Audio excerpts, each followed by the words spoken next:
Muito bem, meus irmãos, nós vamos tratar do último sacramento que nós temos visto domingo a domingo, dos chamados sacramentos da Igreja Católica. Veja, a Bíblia dá base para 2 sacramentos, batismo e a ceia do Senhor. A Igreja Católica, como nós temos visto nestes estudos, ela acabou acrescentando 5 sacramentos e nós nos domingos anteriores vimos um por um, e este é o último desta sequência, que é o sacramento chamado do matrimônio. Então vamos orar ao Senhor mais uma vez. Pai Santo, te agradecemos pelo privilégio que temos de, com a Tua palavra, nós julgarmos todas as coisas, nós podermos, Pai, comparar todos os ensinos ao nosso redor à luz da Tua santa palavra. Te louvamos porque ela é verdadeira, porque ela é inspirada, porque ela é infalível. Te louvamos, Pai, porque os céus e a terra passarão, mas a Tua palavra permanecerá eternamente. Te louvamos porque o Senhor fala conosco e nos guia a toda a verdade por meio da Tua santa palavra. Pedimos nesta manhã a Tua instrução para que, assentados aos Teus pés, recebamos este ensino. Em nome de Jesus que nós oramos. Amém.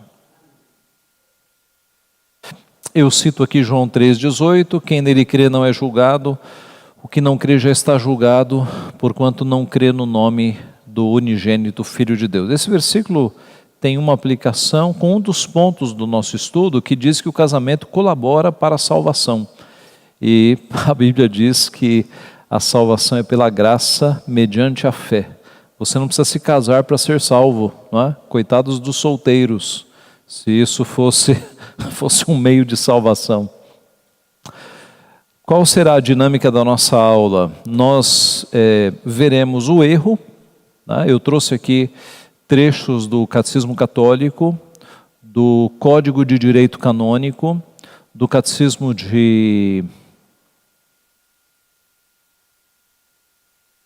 São Pio X, e eu acho que alguma outra fonte católica. E nós vamos então primeiro ver as fontes católicas e aí depois vamos para a refutação bíblica. Eu separei deste assunto 6 erros principais para nós rebatermos. Então vamos às fontes aqui católicas, romanistas. Primeiro, a informação de que este sacramento foi oficialmente reconhecido pelo 4º Concílio de Latrão em 1215. E aqui já começa algo que você já deve ter percebido, né? Uma doutrina que é criada em 1215, como pode ser chamada apostólica? Em 1215? Eu dei uma olhada nos chamados pais da igreja e li muitos pais que falam sobre casamento, falam sobre o dever do marido cuidar da esposa, de que o casamento ele deve ser indissolúvel, mas nenhum deles chama casamento de sacramento. Essa foi uma invenção do 13º século. Então, o que aconteceu? O povo de 1215 para trás, estava todo mundo errado? Estava todo mundo sem a concepção correta do que é o casamento? Como é que uma doutrina é criada 13 séculos depois dos apóstolos? Então já nota-se por aqui que é uma invenção de homens, né? É uma invenção de homens. Você não tem, como vai ficar claro, nenhuma base no Novo Testamento que coloca casamento como sacramento. Foi lá no 4º Concílio de Latrão, em 1215. A Igreja Católica Apostólica Romana, sempre que eu usar ICAR, é Igreja Católica Apostólica Romana, defende que, embora este sacramento seja anterior a Cristo, Cristo, o elevou à condição de sacramento em seu ministério terreno. Então eles vão dizer isso, mas a ironia é que eles só reconheceram isso 13 séculos depois de Cristo e dos apóstolos. Vamos aos textos. Eu começo com o Código de Direito Canônico, na seção do matrimônio, o cânon 1055. O pacto matrimonial pelo qual o homem e a mulher constituem entre si o consórcio íntimo de toda a vida, ordenado por sua índole natural ao bem dos cônjuges e à procriação e educação da prole entre os batizados, foi elevado por Cristo nosso Senhor à dignidade de sacramento. Então, é o que eu já havia dito aqui, a ideia deles é que casamento nunca foi sacramento, mas Cristo, ao participar de um casamento e fazer um milagre ali, ele elevou o matrimônio à condição de sacramento. Catecismo da Igreja Católica, parágrafo 1613. No limiar de sua vida pública, Jesus opera seu primeiro sinal, a pedido de sua mãe, por ocasião de uma festa de casamento. A Igreja atribui grande importância à presença de Jesus nas núpcias de Caná. Vê nela a confirmação de que o casamento é uma realidade boa e o anúncio de que, daí em diante, seria um sinal eficaz da presença de Cristo. Então, como Cristo participou de um casamento, o casamento agora vira um sacramento. Nós vamos lá para João 2, na refutação bíblica, mas apenas um detalhe aqui que eu grifei. A pedido de sua mãe. Jesus opera o seu sinal a pedido de sua mãe. Você se lembra do texto, né? E o pedido de Maria era que Jesus se manifestasse a todos. E aí Jesus não atende o pedido da sua mãe. Ele diz: mulher, que tenho eu contigo? Ainda não é chegada a minha hora. E aí, secretamente, o que Maria queria é que Jesus se manifestasse ali. Eu sou o Messias. Jesus não atende. Secretamente ele transforma a água em vinho. E diz o texto: e os seus discípulos creram nele. Não foi um milagre para os convidados, foi um milagre para os discípulos. Era necessário que os discípulos cressem que Jesus era poderoso, cressem que Jesus era de fato o Messias. Foi um milagre para fortalecer a fé dos 12 discípulos. Mais um parágrafo do Catecismo da Igreja Católica. 2 outros sacramentos, a ordem e o matrimônio. A ordem foi vista no domingo passado, o presbítero Marcos Serra. Estão ordenados à salvação de outrem. Se contribuem também para a salvação pessoal. Isso acontece por meio do serviço aos outros, conferem uma missão particular na igreja e servem para a edificação do povo de Deus. Então note que tanto a ordem como o matrimônio são colocados como contribuintes da salvação das pessoas. É um meio para se alcançar a salvação. O Catecismo de São Pio, que é um catecismo mais antigo da Igreja Católica. Que intenção deve ter quem contrai matrimônio? Quem contrai matrimônio deve ter a intenção, primeiro, de fazer a vontade de Deus, que o chama para tal estado. Segundo, de procurar nele a salvação da própria alma. Terceiro, de educar cristamente os filhos, se Deus lhes der. Eu grifei aqui o segundo, de procurar nele a salvação da própria alma. O casamento como um meio de salvação. Mais um trecho do Catecismo. Os protagonistas da aliança matrimonial são um homem e uma mulher batizados, livres para contrair o matrimônio e que expressam livremente seu consentimento. Ser livre quer dizer não sofrer constrangimento, não ser impedido por uma lei natural ou eclesiástica. Então, observe que é preciso que sejam batizados. O casamento acontece numa missa e quem participa do casamento tem que ser batizado. Tá? Mais um trecho do Catecismo.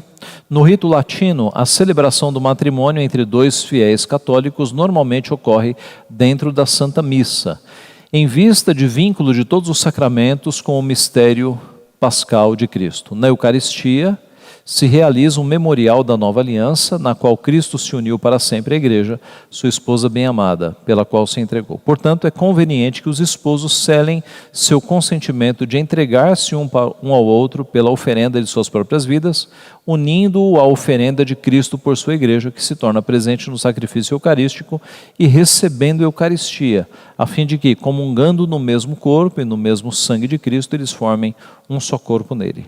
Então, como o casamento católico acontece numa missa, é servida a Eucaristia, né? É servido a hóstia para os dois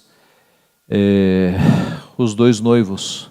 o padre pede para que eles se ajoelhem, e aí há uma variação de costumes na igreja, né? Tem padres que colocam a hóstia na própria boca dos noivos, e tem padres que entregam na mão para que o próprio noivo coloque. Mas toda a igreja fica assistindo e só os dois participam da hóstia, tá? Porque acontece numa missa. Agora,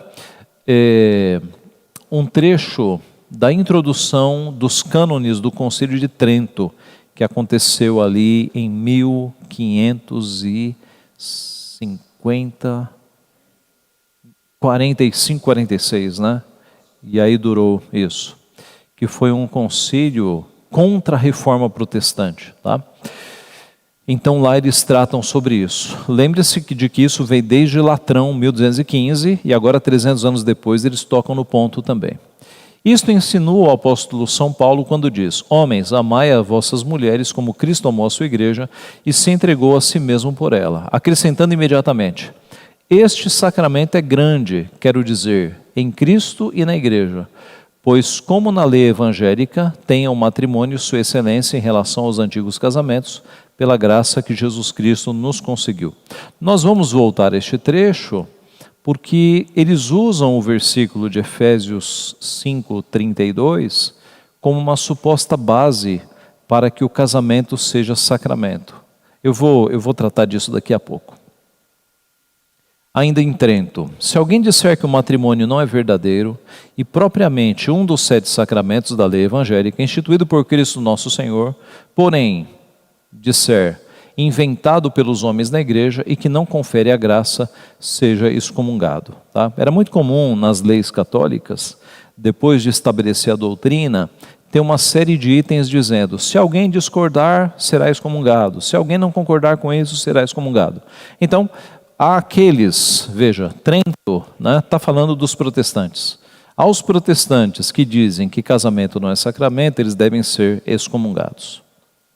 Ainda Trento, se alguém disser que a igreja erra quando ensina, segundo a doutrina do Evangelho dos Apóstolos, que não se pode dissolver o vínculo do matrimônio pelo adultério de um dos consortes, e quando ensina que nenhum dos dois, nem mesmo inocente, que não deu motivo ao adultério, pode contrair outro matrimônio, vivendo com outro consorte, e que cai em fornicação aquele que casar com outra, deixada a primeira por ser adúltera, ou a que, deixando ao adúltero se casar com outro, seja excomungado. A construção do texto deles é bastante confusa, que é já para os mais simples não entenderem nada, né? Só obedecerem. Mas aqui, traduzindo a prolixidade, eles estão dizendo o seguinte: que se alguém disser que a igreja está errada quando diz que casamento mesmo com adultério não se desfaz, é anátema, seja excomungado. Então, em outras palavras, a doutrina católica diz que mesmo que tenha ocorrido um adultério, o casamento não pode ser desfeito. O casamento só pode ser desfeito com a morte da pessoa. Com adultério não, a pessoa tem que ficar ali sujeita ao adultério. Mesmo a vítima tem que ficar sujeita, tá? É o que está dizendo aqui Trento. Se alguém disser que o estado de matrimônio deve ser preferido ao estado de virgindade ou de celibato, e que não é melhor nem mais feliz manter-se em virgindade ou celibato que casar-se, seja excomungado. Então eles estão dizendo o seguinte: se alguém disser que o casamento é melhor do que a vida celibatária, tem que ser excomungado. É claro que eles estão aqui fazendo uma defesa própria do voto de celibato, dos padres, das freiras, né? Dizendo que aquele estado é melhor do que o estado de casamento. O que não se confirma pela Bíblia, viu, meus irmãos? Deus disse aos patriarcas: multiplicai-vos, enchei a terra. A Bíblia fala da felicidade que é ter uma casa cheia de filhos. Então isso aqui não se confirma. O Catecismo de São Pio, 10º parágrafo 843. De que maneira se administra esse sacramento? Este sacramento, porque conserva a natureza de contrato, é administrado pelos mesmos contraentes, declarando na presença do próprio pároco ou de outro sacerdote devidamente autorizado e de duas testemunhas que se unem em matrimônio.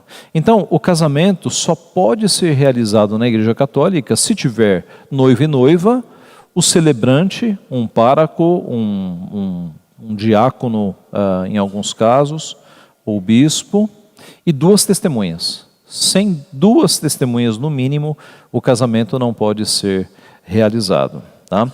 E note, essas duas testemunhas, que são chamados de padrinhos, né, padrinho ou madrinha, elas são participantes da cerimônia, porque está acontecendo dentro de uma missa.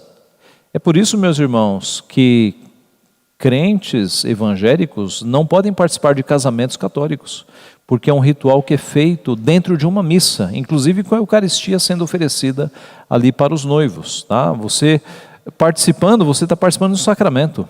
Aí você, como protestante, você não pode participar de um sacramento romanista. Tá?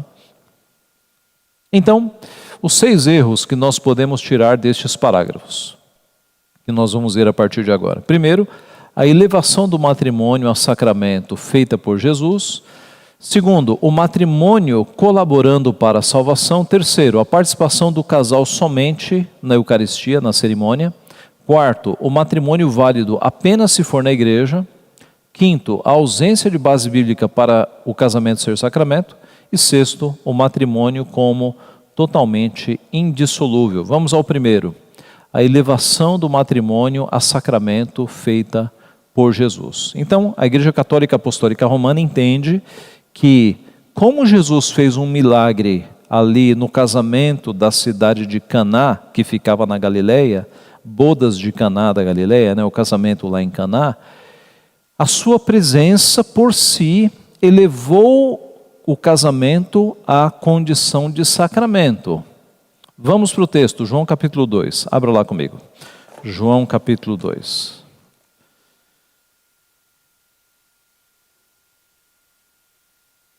Vamos lê-lo para percebermos se em algum momento Jesus disse que ali estava instituído o matrimônio como sacramento. Veja lá, João capítulo 2. 3 dias depois, houve um casamento em Caná da Galileia, achando-se ali a mãe de Jesus. Jesus também foi convidado com seus discípulos para o casamento. Tendo acabado o vinho, a mãe de Jesus lhe disse: eles não têm mais vinho. Mas Jesus lhe disse: mulher, que tenho eu contigo? Ainda não é chegada a minha hora. Então ela falou aos serventes: fazei tudo o que ele vos disser. Estavam ali 6 talhas de pedra que os judeus usavam para as purificações, e cada uma levava 2 ou 3 metretas. Jesus lhe disse: enchei de água as talhas, e eles as encheram totalmente. Então lhes determinou: tirai agora e levai ao mestre-sala. Eles o fizeram. Tendo o mestre de sala provado a água transformada em vinho, não sabendo de onde viera, se bem que o sabiam os serventes que haviam tirado a água, chamou o noivo e lhe disse: todos costumam pôr primeiro o bom vinho, e quando já beberam fartamente, servem o inferior. Tu, porém, guardaste o bom vinho até agora. Com este, deu Jesus princípio a seus sinais em Caná da Galileia, manifestou a sua glória, e os seus discípulos creram nele. Até aqui. Observe. Nenhuma instituição, na ceia, em Mateus 26, 26, fica claro que Jesus está instituindo um sacramento. Veja lá, Mateus 26, 26. Jesus tem palavras de instituição. Enquanto comiam, tomou Jesus um pão e, abençoando-o, partiu e o deu aos discípulos, dizendo: tomai e comei, isto é o meu sangue. A seguir tomou um cálice, tendo dado graças, o deu aos discípulos, dizendo: bebei dele todos, porque isso é o meu sangue, o sangue da nova aliança, derramado em favor de muitos para a remissão de pecados. Voltando a João capítulo 2, o que Jesus fala aqui? Enchei de água as talhas e depois tirai e levai ao mestre-sala.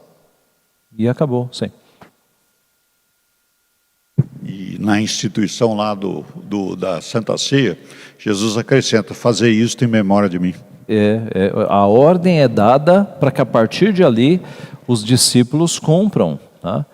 E aqui, na cena do casamento, meus irmãos, não há nenhuma instituição. O foco, aliás, do texto não é o casamento. Você não sabe quem são os noivos, você não sabe, não tem detalhes do casamento. Qual é o foco? O foco é o milagre. O foco é o milagre. E o objetivo do milagre está no verso 11.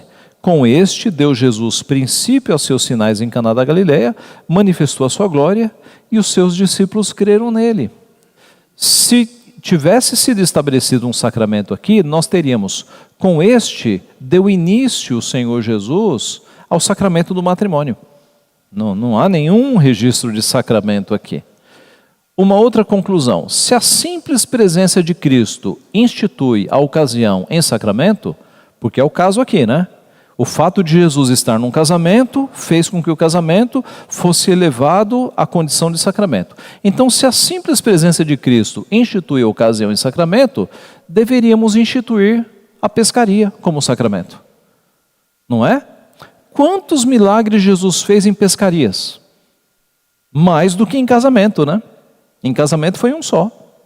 Deveríamos instituir o culto na sinagoga como sacramento também, porque Jesus fez algumas curas enquanto estava numa sinagoga. Deveríamos instituir a navegação como sacramento, porque eles estavam navegando para chegar à outra margem do rio quando Jesus acalmou os ventos e a tempestade. Então note que não faz sentido. Se a ocasião em que Jesus está fazendo um milagre transforma tudo em sacramento, nós deveríamos ter uns 20 sacramentos.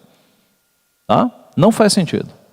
De novo, meus irmãos, de novo, a Igreja Católica Apostólica Romana, no decorrer dos séculos, criou muitas doutrinas, inventou muitas doutrinas, e o procedimento deles é sempre esse: eles inventam uma doutrina e correm para a Bíblia para tentar achar algum texto que sirva de base.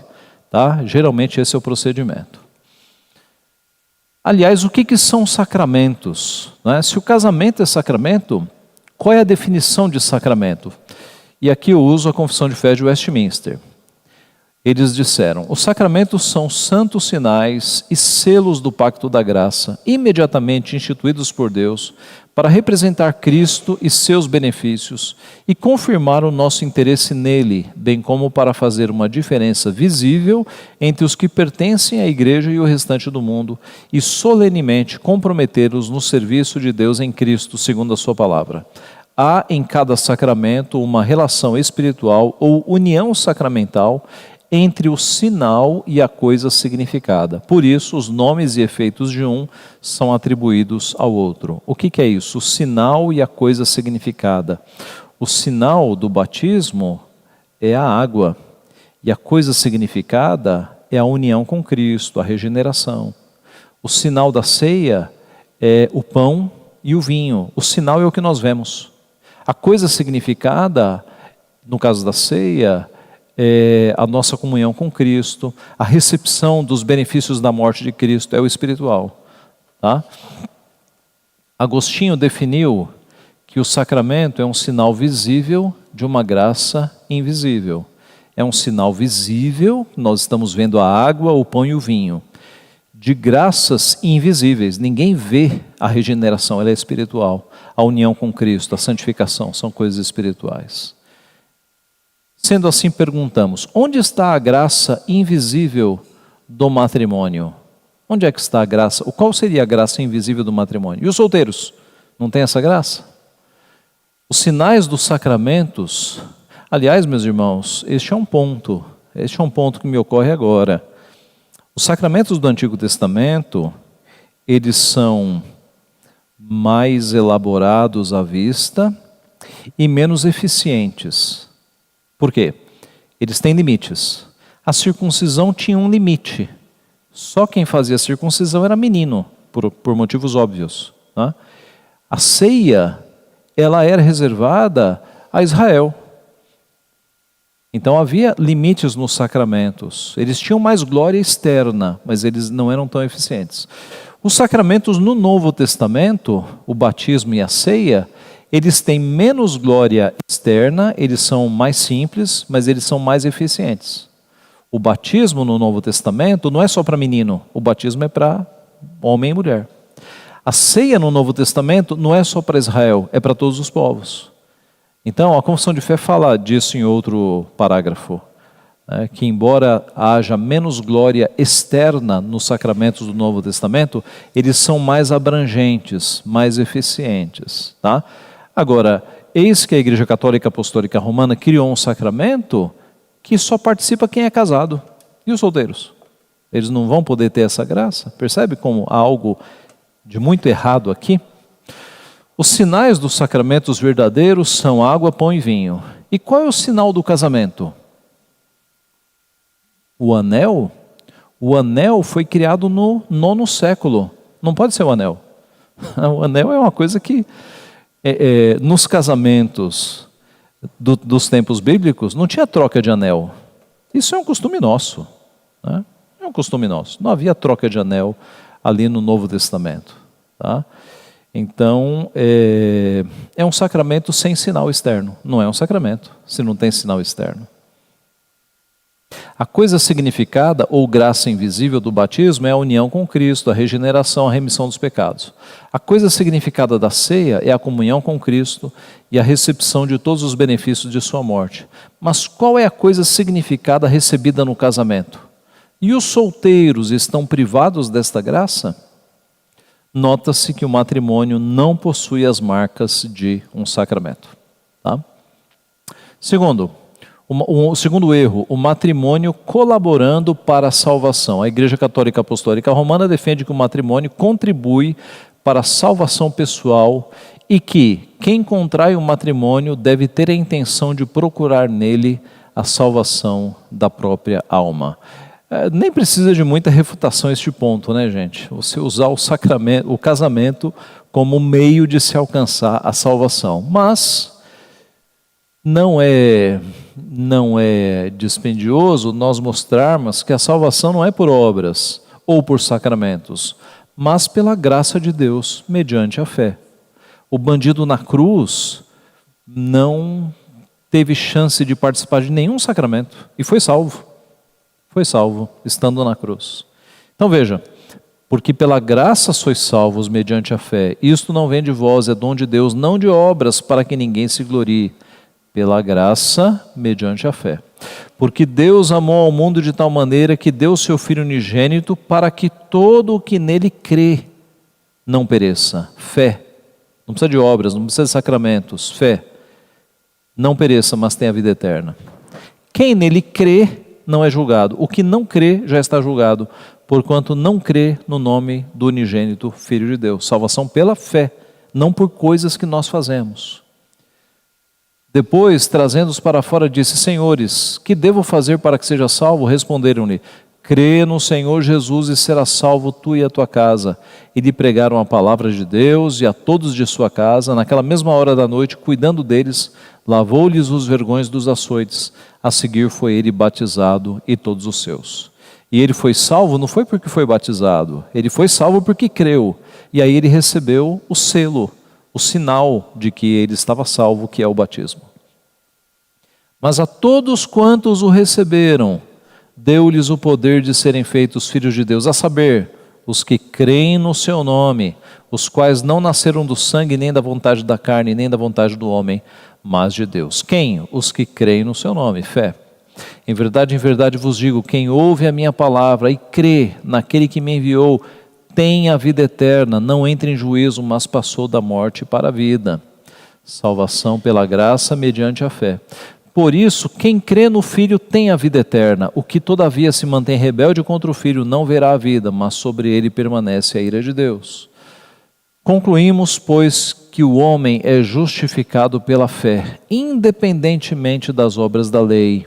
E por fim, justificados, pois, mediante a fé, temos paz com Deus, por meio de nosso Senhor Jesus Cristo. Então a Igreja Católica Apostólica Romana coloca os sacramentos como meios para a salvação.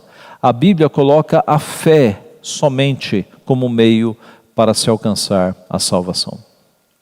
Terceiro erro, a participação do casal na Eucaristia, na cerimônia. Como eu disse, como já vimos, o casamento acontece dentro de uma missa em que os noivos são privilegiados, entre aspas, em só eles receberem a hóstia, participarem da Eucaristia no momento do casamento. Não há qualquer registro na Bíblia de um casamento acompanhado de sacramento.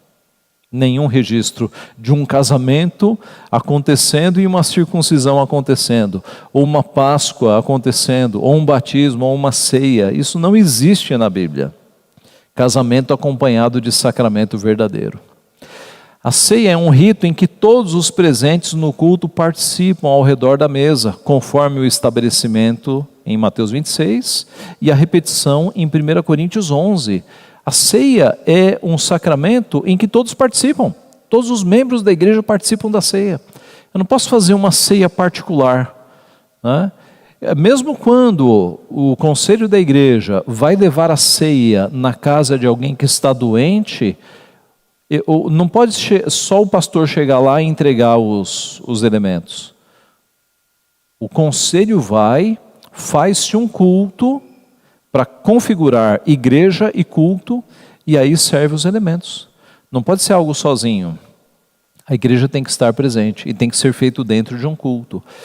É interessante, triste, que tem igrejas evangélicas copiando isso aqui, né? Eu já soube de igreja evangélica servindo a ceia só para os noivos, o que é um absurdo total, porque é uma invenção da igreja católica sem base bíblica, e sendo copiada por igrejas evangélicas, sem base bíblica também.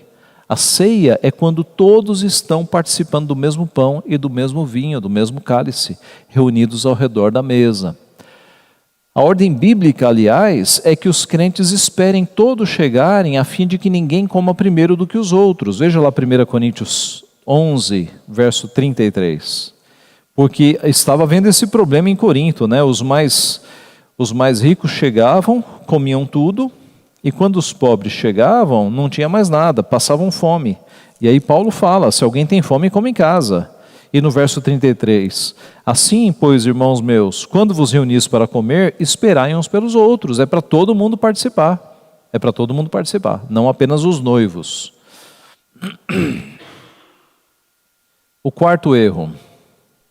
O matrimônio válido apenas se for na igreja. Enquanto eu fazia esse estudo, eu assisti alguns vídeos de padres explicando o sacramento, né? E um dos padres, um padre bastante influente hoje no meio católico, bastante visualizado nas redes sociais, ele dizia o seguinte, que o que os protestantes fazem quando vão no cartório, ou o que os católicos fazem quando vão no cartório apenas, não é casamento. Não é. Para eles, só é casamento se for na igreja. Para eles, o cartório não interessa, só é casamento se for na igreja. Tá? Então, eles se acham uma instituição superior ao Estado. Ok? E o que a Bíblia nos mostra? A Bíblia nos mostra uma série de casamentos que não foram feitos na igreja. Note, foram feitos diante de testemunhas, foram feitos com o consentimento da família. O casamento é isso, né? Uma cerimônia pública, com o consentimento dos pais, feito diante de homens de Deus, esse é o casamento. Mas não precisa ser numa igreja, como insiste o romanismo. Abrão e Sarai, por exemplo, antes dos nomes serem mudados para Abraão e Sara, eles já estavam casados. Como diz o texto? Vamos ler esses textos. Gênesis 11, 29. Gênesis 11, 29.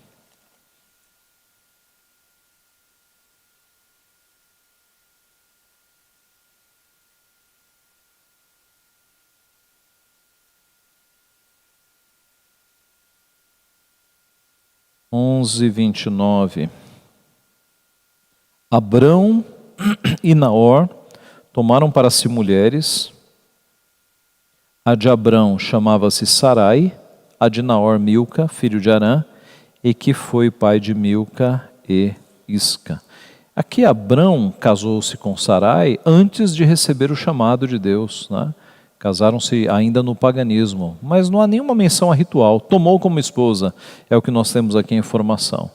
Isaac e Rebeca, agora sim, família do povo de Deus, Gênesis 24, 67, vamos para lá. Gênesis 24, 67.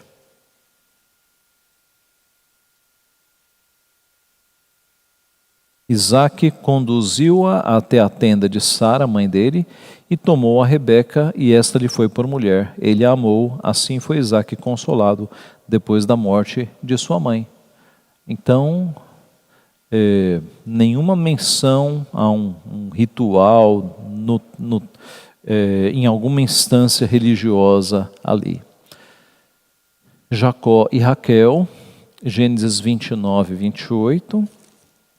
E aí você se lembra que antes de Raquel ele se casou com Lia. Lembra que o sogro enganou, ofereceu Lia no escuro, possivelmente ele estava bêbado, né, embriagado, não percebeu, só no dia seguinte ele percebeu. E aí, na mesma semana, Raquel foi entregue. Veja aí, Gênesis 29, 28.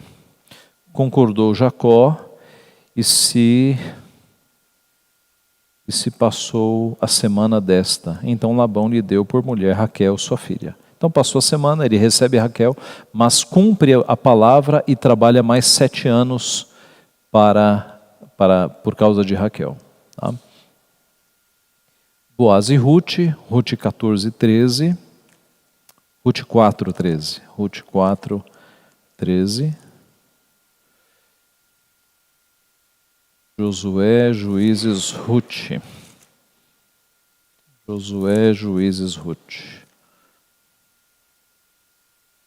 Ruth 4, 13. Assim tomou Boaz a Ruth e ela passou a ser sua mulher. Coabitou com ela e o Senhor lhe concedeu que concebesse e teve um filho. Isso aqui aconteceu, esse levar Ruth para sua casa finalmente aconteceu na presença dos anciãos. Mas não foram para nenhuma instância que fosse parecida com a igreja. E José e Maria. Você já reparou que nós temos pouquíssimos detalhes sobre o casamento de José e Maria? Veja lá, Mateus 1, 24.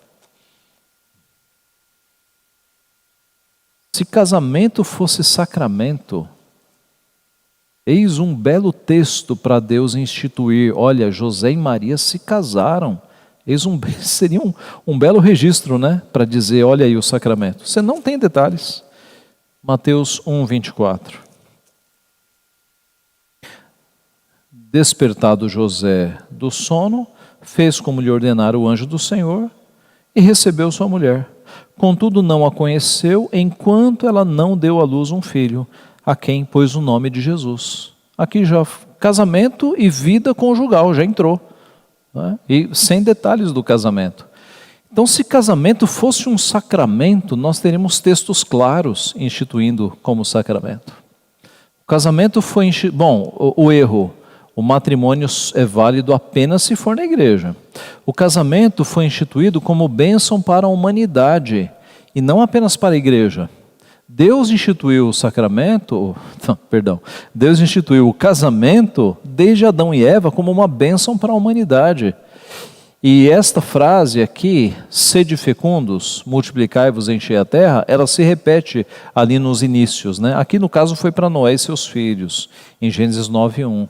Mas a ideia é que o casamento é a forma do casal se unir diante do Senhor e ter filhos, e fazer a raça propagar-se.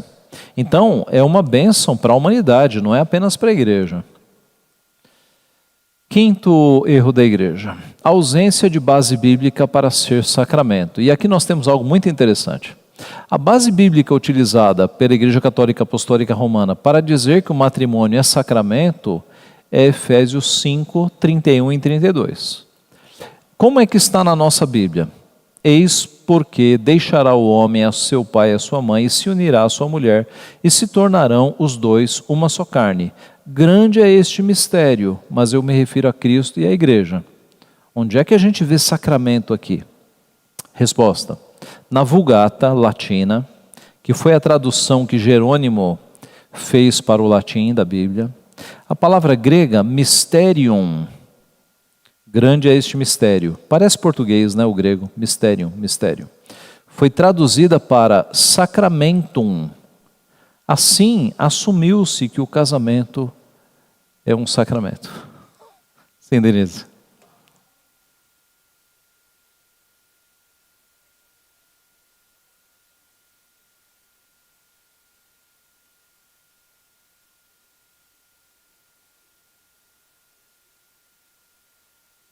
É verdade.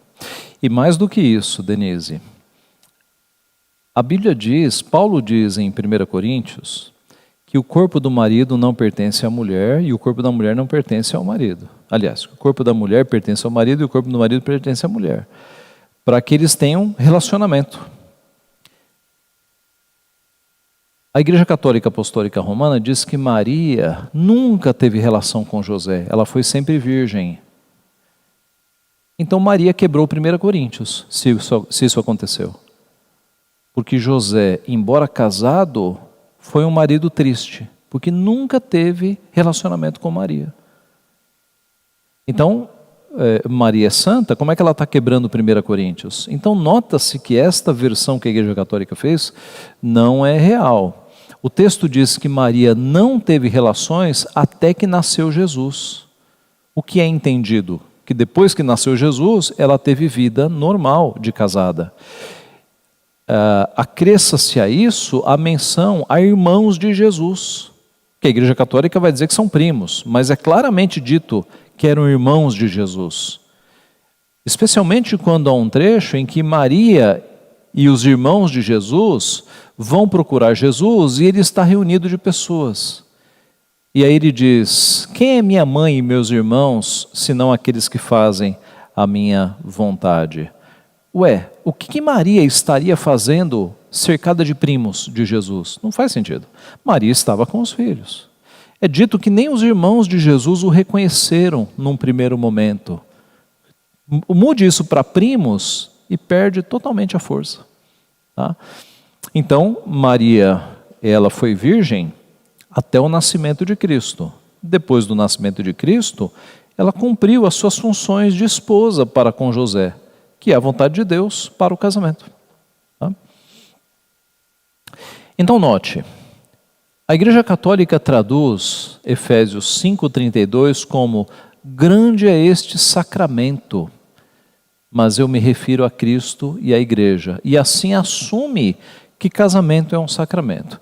Irmãos, essa é uma base bíblica fraquíssima, porque se todas as vezes que a palavra mysterium é empregada no Novo Testamento significa sacramento, a gente vai ter que transformar um monte de coisa em sacramento.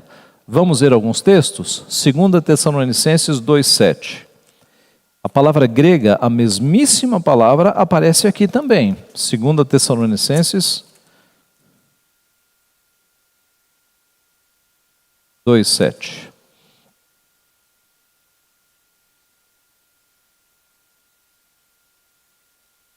Com efeito, o mistério da iniquidade já opera, e aguarda somente que seja afastado aquele que agora o detém. Então vamos transformar em sacramento da iniquidade? Usando a lógica que eles usaram, né? Se a lógica foi transformar mistério em sacramento, vamos criar aqui um ministério, aliás, um sacramento da iniquidade. Não faz sentido nenhum. Veja 1 Timóteo 3, 9 e 16. 1 Timóteo 3, 9 e 16. 9. Conservando o mistério da fé com a consciência limpa. E 16. Evidentemente, grande é o mistério da piedade. Aquele que foi manifestado na carne, foi justificado em espírito, contemplado por anjos, pregado entre os gentios, crido no mundo, recebido na glória. Então veja, conservando o sacramento da fé, vamos colocar fé como sacramento agora? 16. Grande é o mistério da piedade, o sacramento da piedade, vamos criar o sacramento da piedade? Quer dizer, se formos usar esta lógica aqui de traduzir mistério por sacramento em tudo, a gente vai ter mais de 20 sacramentos na igreja. Tá? Outro texto, Apocalipse 1:20. Apocalipse 1:20, que é a mesma palavra grega.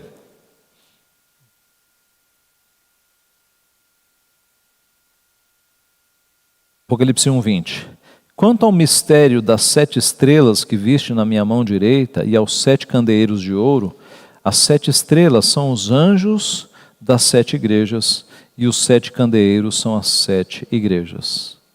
Então, vamos transformar tudo isso em sacramento? Quanto ao sacramento das 7 estrelas, não faz sentido nenhum, irmãos, nenhum. A palavra é mistério mesmo. Paulo quis dizer, grande é este mistério, mas eu me refiro a Cristo e a igreja. É misterioso nós entendermos que Cristo e a igreja se unem em casamento. É grande esse mistério. A palavra é mistério, foi o que Paulo estava querendo dizer.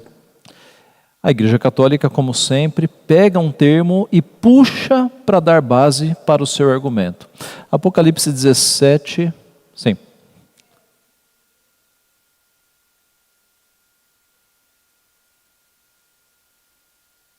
No grego é mysterion,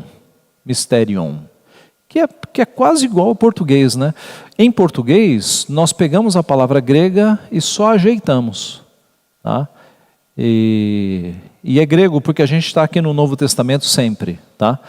Mas para o latim eles traduziram como sacramentum, que significa mysterium também, mas no contexto católico aí já vira sacramento, como sacramento religioso.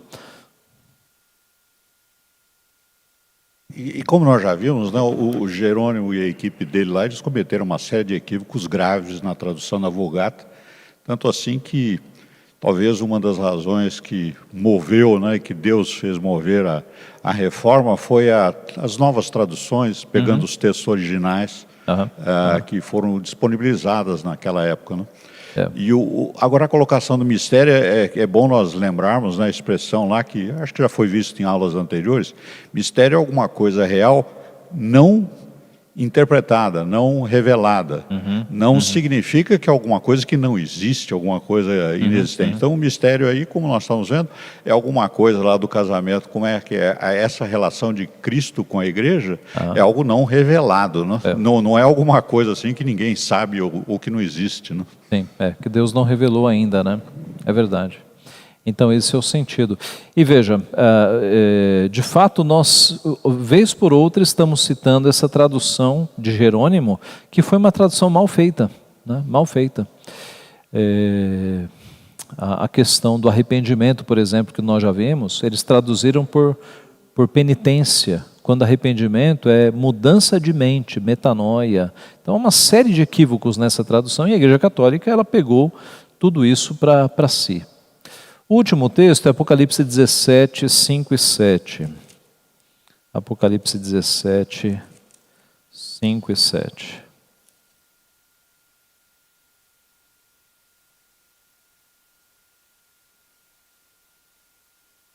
Na sua fronte achava-se escrito um nome, um mistério, Babilônia, a grande, a mãe das meretrizes e das abominações da terra. Esse é o 5, né?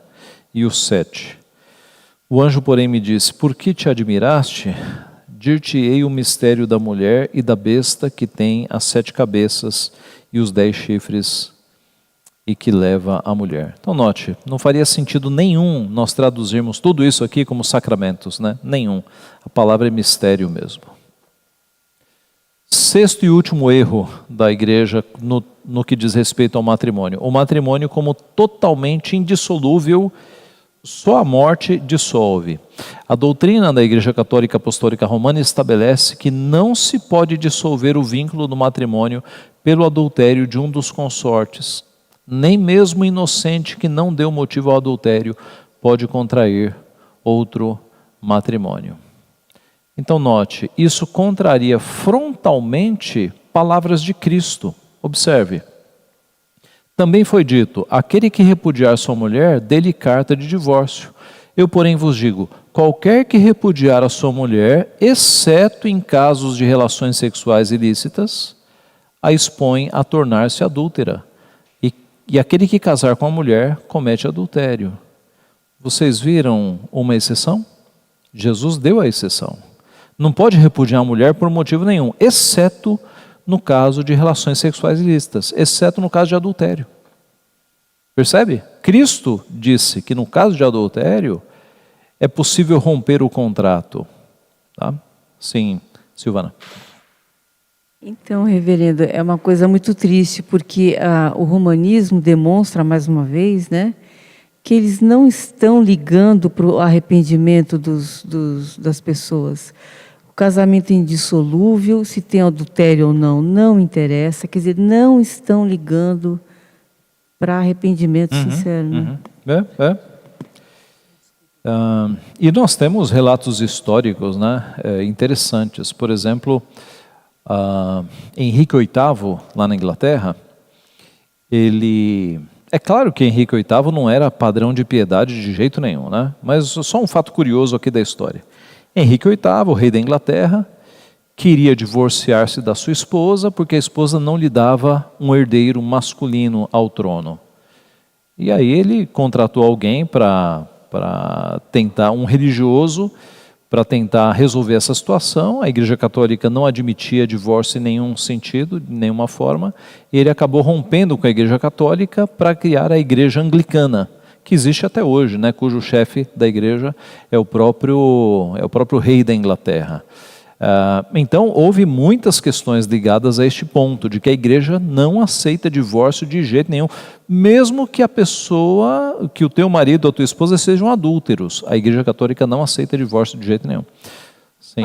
A Igreja Católica, mesmo fazendo o sacramento do casamento, ela não tem aquela questão, né? Aquela questão de que se tivesse relações que não fosse para procriar, seria pecado? Quando nós demos todos os textos que falam sobre casamento, isso não é dito explicitamente. Mas nós entendemos isso porque nunca é dito que o casamento é para o benefício do casal. Sempre é dito que o casamento, deixa eu me voltar ali naqueles 3 pontos que nós vimos aqui.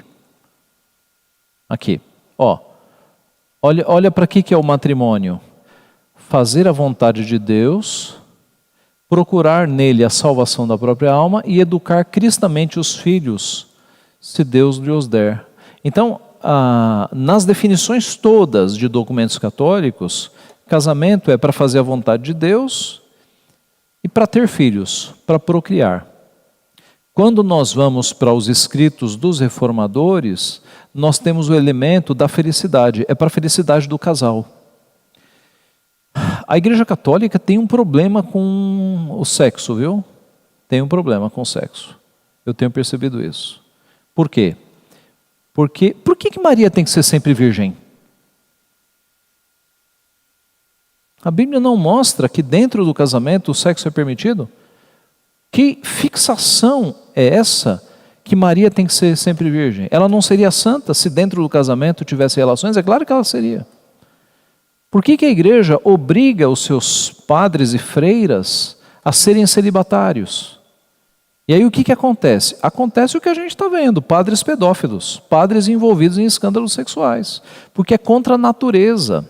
O apóstolo Paulo disse, se vocês quiserem permanecer como eu estou, e a gente não tem certeza se Paulo era solteiro ou viúvo, tá?